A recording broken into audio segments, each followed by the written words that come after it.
Hey, what's up guys? Michael Nerby here with your Michael's Market Update for January 2017. And hey, look, I know when we go over data and crunch numbers and look at graphs, it can be kind of boring and you kind of check out. So my job is really to try to make this as interesting as possible and really relate it to you and what it means to you as we go through this information. So let's dive in and see what's going on overall in Sacramento. We're going to follow these 6 indicators here all throughout the year so that way we can see what's going on with activity in the Sacramento area. So our first 3 that we're going to focus on is for sale, sold, and pending. So the amount of homes that are for sale out there are down from December 2016.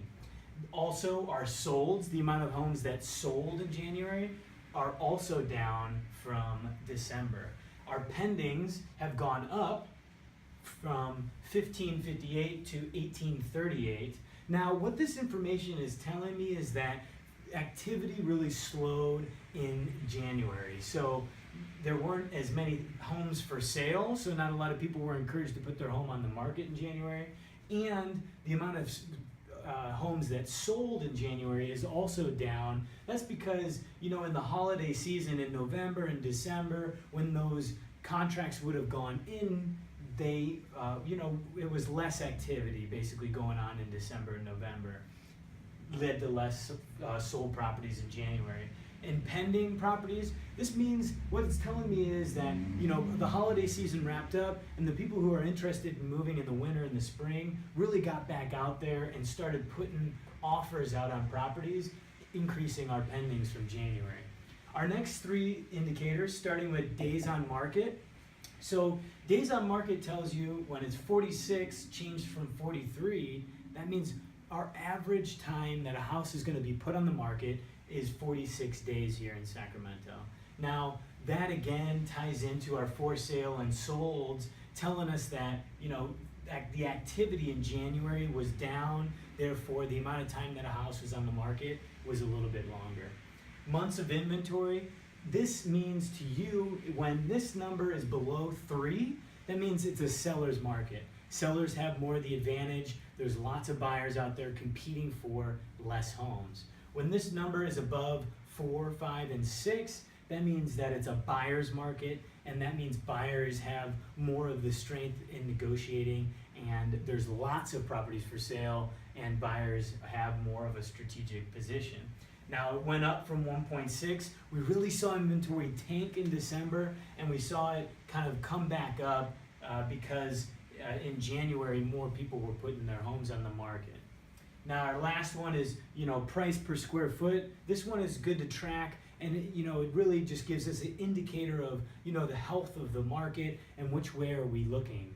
And it really remained flat. If you look back all the way back to October, it's really stayed at $210 price per square foot, tracking upwards all throughout 2016 from $208, $209, and then finally over the past couple of months to $210.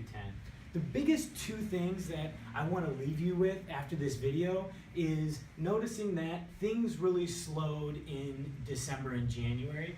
So activity was down, which is typical in the Sacramento area because people are mostly focused on the holidays and don't really want to go out and look at homes or put their house on the market for sale. I expect, when we look at the trends over the past from 2013, 14, and 15, it's very, very typical to see things go down in December and January and then steadily pick up, rising all the way through June and July. The last thing is we want to keep a look at our months of inventory and keep in mind that it is very much a seller's market out there. So what that means to you as a buyer is when you see something that's good, fits your criteria, you're going to want to move fast because there's going to be competition. What it means to you as a seller is that there really hasn't been a better time to sell in Sacramento because the amount of competition out there is really low. Therefore, buyers with low interest rates, there's lots of them, are going to be competing for your property. Thanks for tuning in to Michael's Market Update. And again, if you have questions about your home's value, or if you know somebody out there that's really looking to buy, or even if you just have questions about the market, feel free to always shoot me an email, give me a call, or let's go grab a coffee.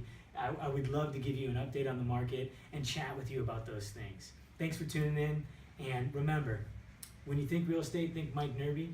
Make it a great day.